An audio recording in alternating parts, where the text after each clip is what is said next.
Well, it's raining. It's been raining all day, half a night, and it's going to be raining straight for 4 days. So, not much I can do out there. I already did some work on the camper, fixed a couple of things, and I try to start the quad. Battery is bad, doesn't take a charge. So, I guess there's nothing else to do but have some coffee and smoke a cigar. Today, we're going to burn A New World by A.J. Fernandez. And this is a light cigar, 50 caliber. this thing is huge. And there's a gauge. I think it's a 50 gauge. I'm not sure. I usually don't buy cigars that thick, but it caught my eye, and it turns out to be a good cigar.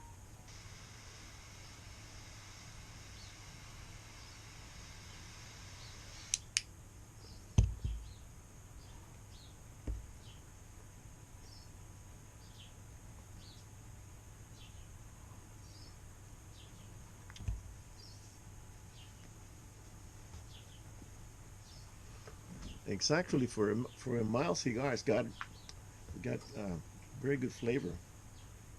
I've had it before. I got about two, I think two left, and it's not bad. And it draws pretty easy. It's soft. It's not crackling hard or anything, so it's good.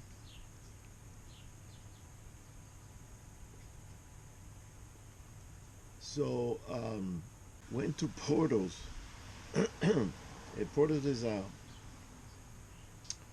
Cuban bakery that they sell cakes and pastries and sandwiches, and and the place we went on St. Valentine's Day, so it was packed. It was packed with people. The line, I'm going to show you the video. The line was a block long, and then there's another line once you get inside the building.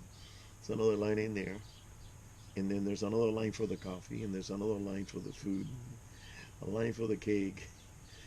Glad it's Thankfully they have lines for individual things, so you don't have to wait in line to get everything at the same time, because then the line will be longer. So once you get in, the line splits.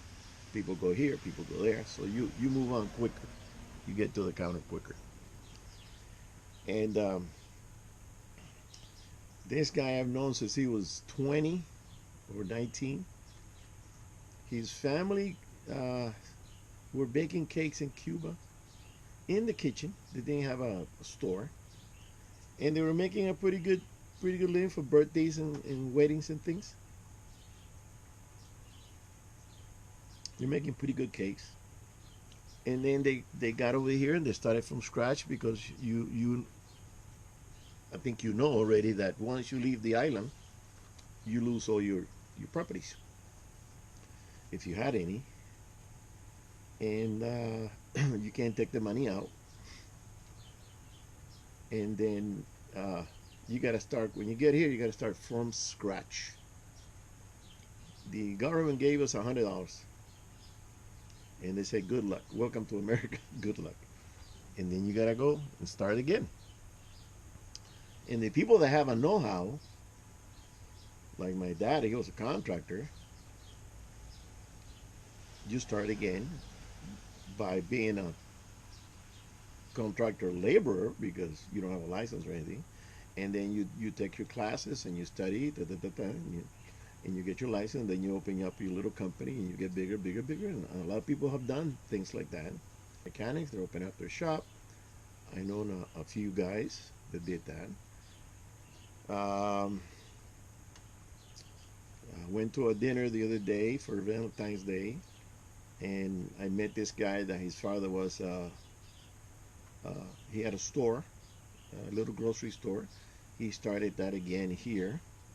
That by luck, somebody gave him the business, because when the earthquake hit in '71, They got here in '69. He told me, and he was only 12 or 13 like me.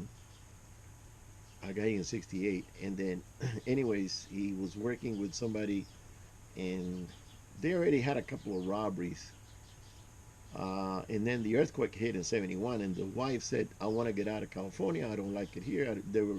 We're not used to earthquakes, so they were terrified. And he gave the business to this guy's father. He says, "Here, run it. You know the business. Run it, and just send me payments. You don't have to give me any down payment." The guy goes, "I only been here for 3 years. I don't have any money." He goes, "You don't have to pay me." So he got this market. They had two registers, and they started there, and then they got bigger and bigger, and then they bought apartment buildings, a few apartment buildings, and got bigger and bigger and bigger. And then this guy he started learning uh, to be a butcher, and because there were five butchers at the store, at the grocery store. So he learned from them, and he started talking about meat, the the cuts of meat, and what to do, and da da da, and the process, and the cleaning, and he kind of went overboard because he just he told me everything about the meat business, and he said that if it wasn't that his dad was a workaholic, because he would get up at 5 in the morning or 4:30 in the morning to go to the store, prep everything, right? And they also make their own bread. That's why they have to go in so early. They made their own bread fresh, so they they burnt their behinds. I mean, they worked at it. They worked at it, and everybody became fairly comfortable. And that's how you do it. You have opportunity, and you take advantage. Now, if you come here and you're gonna live off the government, which is us, we're paying. And if you're gonna live and give me this and give me that, and I don't feel like working, and those are the new guys that are coming in, that they're used to the socialism, that the socialism promised them that they're going to give them everything, in which they don't get nothing, but whatever they get, they don't pay for it. Those guys are doomed. I'm telling you right now. And they're beginning to understand how things work over here. So some of these guys are becoming truckers. I know a kid that he works in a warehouse, and I went after him about get some studies, and he's going to become a medical assistant, I think. He said, "I can either study air conditioning." He's in Florida now, and I said, air conditioning, yeah, that pays well. I don't know what it pays in Florida, but become something medical, because there's a lot of elderly people in Florida, and they're going to need medical attention. Anything in the medical field, you're going to make a good living. And wherever you go, once you have your degree, wherever you go, they're going to want you, because you know the business. So now, going back to Portos has, as far as I know, 8 stores, and they're huge. You're gonna see the video, and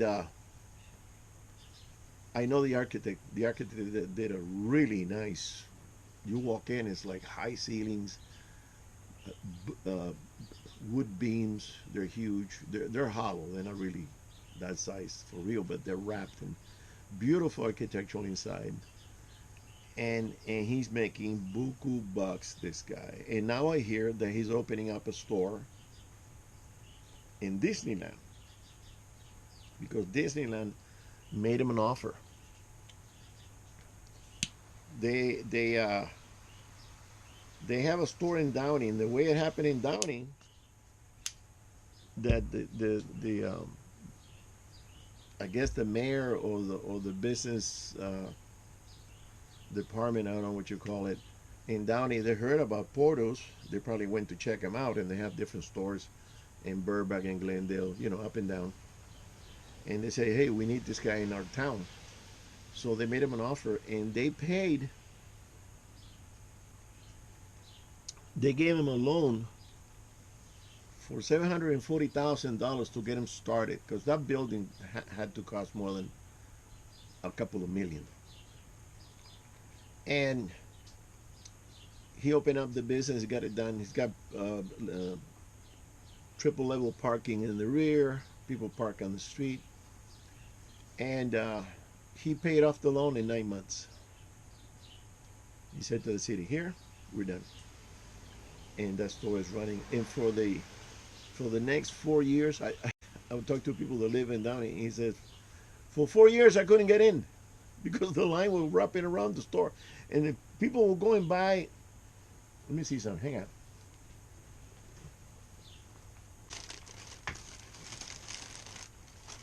These are the bags from Portos, and this is a small one because we bought some stuffed potato, croquettes, and some pastries. So it's a small bag. But when you buy cake and you buy a lot of sandwiches and stuff, the bag is double the size. And people are coming out with 3 and 4 bags each person because the line is so big that you say, "Hey, I made the line. Might as well get my money's worth." And they buy a lot of stuff. And this guy says that for 4 years they couldn't get in there because they just didn't want to wait this long line. So he says now we're able to go. So when they're opening up in Disneyland, they're gonna clean up. I don't know the deal they're getting, how much the percentage they have to pay Disneyland, but that's a main location right there where all the kids are and all the women and everything. That's a main location, and the Cuban food is very good. A lot of people like it. The people in Glendale, there's a lot of Romanians and a lot of Armenians and Middle Eastern people, and you see them making the lines. Chinese and people like that. They like the line because they like the food. The food is not spicy or anything, and the pastries and the cakes and everything is beautiful. I took a video of the counter. You're gonna see it, and you just can't help yourself to to buy something when you get in there. And sometimes, a lot of the times, you buy more than what you really wanted to buy. And we wanted to get some Cuban tamales, and the lady says, "We're out." And I said, "What do you mean you're out? They were only open for 3 hours. We got there at 12. They're open at 9, and by then they were out. People buy in bulk, for parties and stuff." So this guy started with this lady making cake in the kitchen. Her, and her mom. She was in late 20s when she started. I think mid 20s. We used to go out and party, and we went to Palm Springs, and he had a beautiful American girlfriend. He's got so much money coming in, and I said, "How can you manage? I mean, when you got so many mega stores, this is not a little corner. No, you're gonna see it. It's a huge place, building, and it's got still a patio outside with seats and tables, and you can't find a chair because everything's taken. Um, they're all big places, and they're all packed all the time. He's cleaning up. So, I saw him at a funeral one time, and I said, "Hey, what?" I think I saw him about 3 years ago, and I said, "Hey, how do you manage so many stores?" He goes, "Oh, everything's computerized. Everything has registries, and you have inventory automatically. It deducts it from your account, and then it tells you how many pastries you need to produce to keep the inventory up, and how many of everything. And by the way, they own their own factory, because when I talked to the architect, which I saw him roughly about the same, about 3 years ago, they're already building their eighth. And he says, well, the factory that they own, it's at 50% capacity. So they can produce more.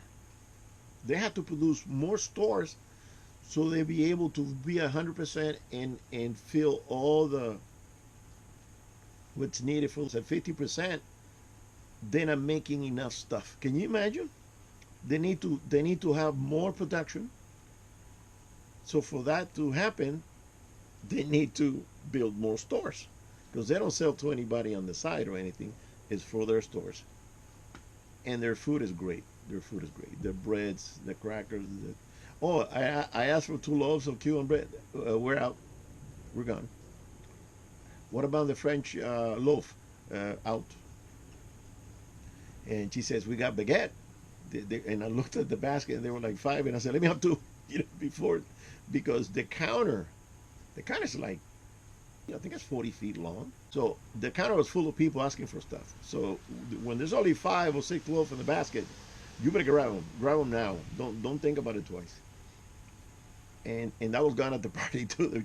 The loaf is bread. The bread is delicious. So they have the right recipes. They send their pastry guys. They send them to France, and they pay for the schools. I don't know if it was 6 months or a year. They paid for that. They send them to France so they can study French pastry, because the Cuban food it's has a lot of the Spanish influence, but we make it better. Everything that we do in the food industry, say Chinese fried rice. Well, the fried rice in China, the way the Chinese here make it, it's one way, but we make it in a different way. We make it better. We add more stuff to it. Spanish paella, it's just rice, oil, and clams. Not our paella. Our paella's got beer, it's got lobster, it's got shrimp, it's got bits of pork and chicken, and we make it better. So we have one pastry called the refugee, and it's a really fluffy pastry with cream cheese and guava paste, because that's our one of our fruits is guava. And then we have the gypsy arm, brazo gitano. We have the little cappuccino thing. It's a little cone. It looks like a small Twinkie, but it's drenched in juice, and you bite into it, perfect with coffee, things like that. I mean, everything is made 10 times better, and they just fly out the door. They just fly out the door. So he's opening up another store, and we Cubans, we're proud that he's doing so well. To be honest, I don't know how he can keep up. I told him, isn't there a little hanky panky going on? He goes, yeah, we caught a guy stealing. We let him go. And I said, how come you didn't get him arrested? He goes, nah, just kick him out. He was taking money from the register. So they have a way of, every time they even if it's cash, which some people pay in cash. Today, most people buy stuff with a card. Anyways, but even if it was cash being paid, it's already registered. Once you run it through the register, boom, it's there. It's in the memory bank. They have the accounting going on automatically. I can imagine that it automatically gives you the taxes for the next year so far. How much you're paying. They have a system, and he went to business administration for a few years. I don't know if it was 4 years in college. So he knows his stuff. So now they got like four. I think he's got 3 or 4 kids. They're set up for life. They're into the business. They understand the business, and they're gonna inherit that when he dies or retired, because her mom never retired and she passed away. The uncle never retired. He passed away, and you know, they never retired. They just keep working. That's the work ethic that these old Cubans came from home. They work their behinds off. That's why when you see a guy doing well, he's not sitting around. He is not sitting around like my friend that does paper bags. He's working it. Right now it's raining. He's working. He doesn't care about the weather. All these people that they put years and years of sacrifice, mainly for their families, they work their butts off, and they go out and they travel. Not many of them. This guy, the butcher's father, he says that all he cared about was working. And I said, and they don't travel, they don't enjoy the money. He goes, no, he doesn't care about it. His passion is the business. And If you own something, that's why you have a passion. You're not gonna be working so hard when it's for somebody else. Say, why am I gonna kill myself to make this guy rich? But when you're making yourself rich, you're putting hours. You're putting in the hours. You're thinking about your family, your mother, your kids, whoever. You're putting in the hours. So I'm pretty happy for him.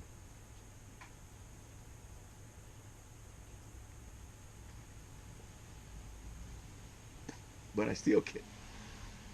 I don't think if I was in that kind of business, I think 4 stores would have been enough for me, because you really are a slave to the business.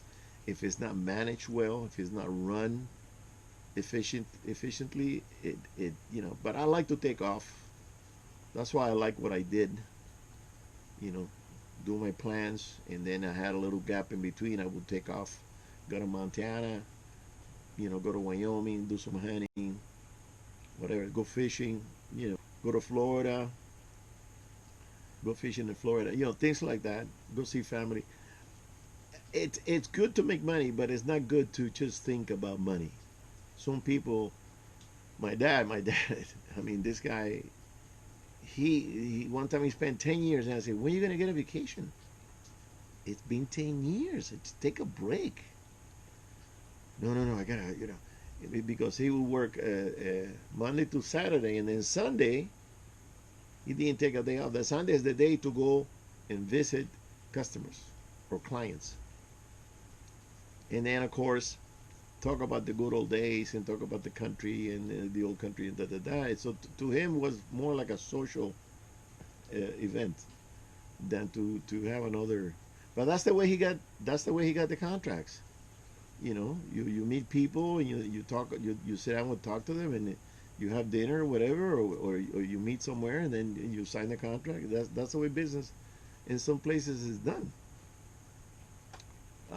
Some people like to play golf, and then they sign the contract at the end of the game, because you have 18 holes to talk them into it, right? If you're selling something or whatever, that's the way a lot of these executives work. They take you to a game or something.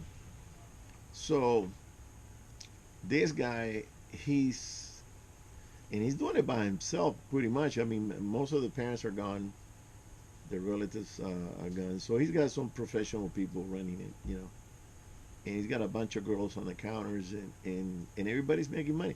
And Downey, they told him, we're gonna give you money to start the business, but the condition is you have to hire people from Downey.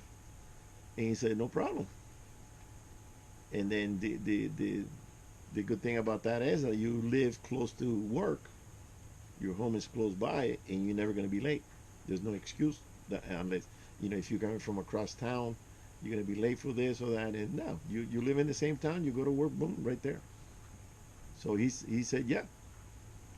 And he's doing great. He's doing great. Well, another wet day, and there's not much to do out there. I gotta buy a new battery for this thing. Man, it's getting cold. I don't know if I'm gonna stay here. All right, so I'll show you the video of where we went to get those pastries. All right, guys, see you on the next one.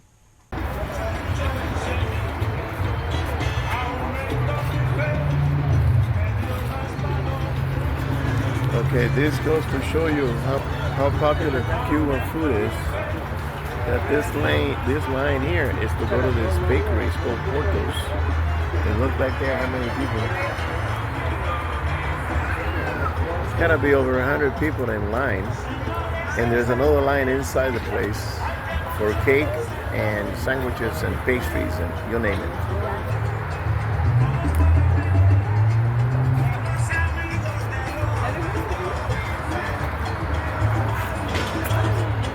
We're gonna be here we've been here for what, 20 minutes? It's about an hour. We're gonna be here for an hour.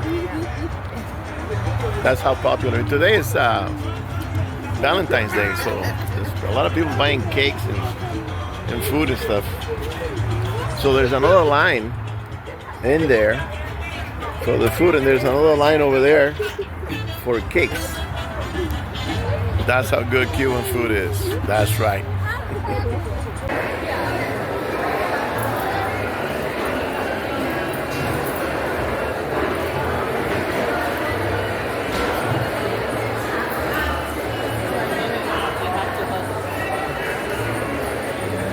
Oh, the architect did a pretty good job. Pretty good job.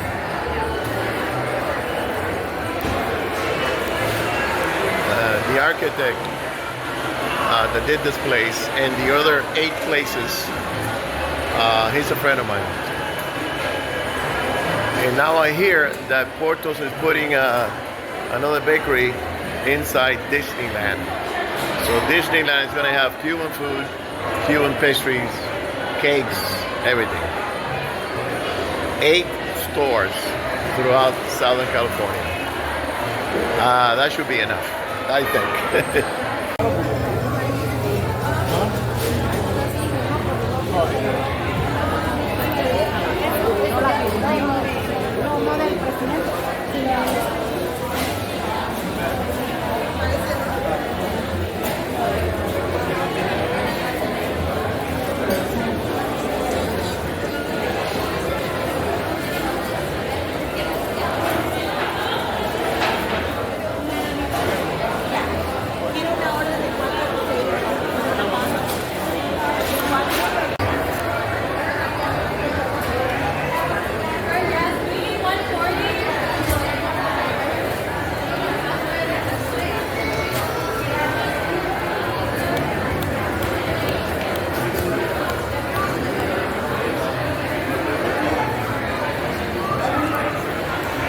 This place is a gold mine.